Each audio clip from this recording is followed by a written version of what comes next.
I think you were one that was teaching on the family. Yeah, we call it family planning. Okay. It has nothing to do with preparing to have children or procreate. We call it family planning because, we'll talk about EO, but I was in a conference, I want to say it was 10 years ago.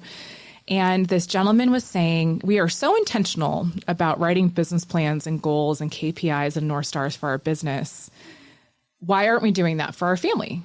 And I was like, oh my gosh, it was like this crazy light bulb went off. And I came home and I wrote sort of a retreat agenda that I would normally write for my team and my leadership retreat. I've been doing this for years for my group. It has become an amazing tradition for my husband and I. We block out 48 hours. We go to a hotel or somewhere that we are not distracted from family and house demands and work. It's a very specific agenda. And we talk about everything from mutual expectations of each other.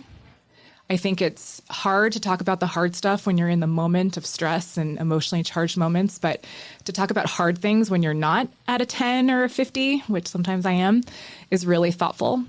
We plan out financial objectives. We map out projects we want to do for our home, a wish list of travel. And then at the end of our retreat, we calendar.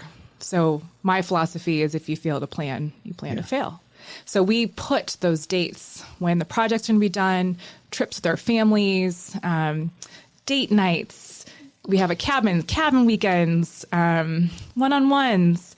And those are non-negotiables for us, just like we would in our business, right? Those are KPIs that we hold ourselves accountable. And then quarterly, we go and we check on our progress. That's what I was going to ask. So it's quarterly that you're checking. You're not waiting to that year to look back to see if you hit the milestones. Yeah, and I think it's important to celebrate the wins. So then this coming year on December 2nd, we're going to go to the Global Ambassador.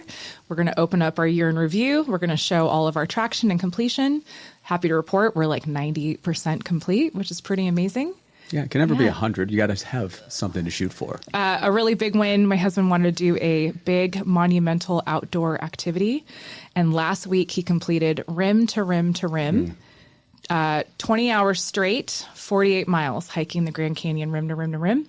Started at 5:15 p.m., ended at 2 p.m. the next day. So that was a big one for him that he knew he needed. It's a huge one. For those of you that don't know, rim to rim is hard, but rim to rim to rim is next level. 48 miles straight, 20 hours. Feet. How's his feet doing?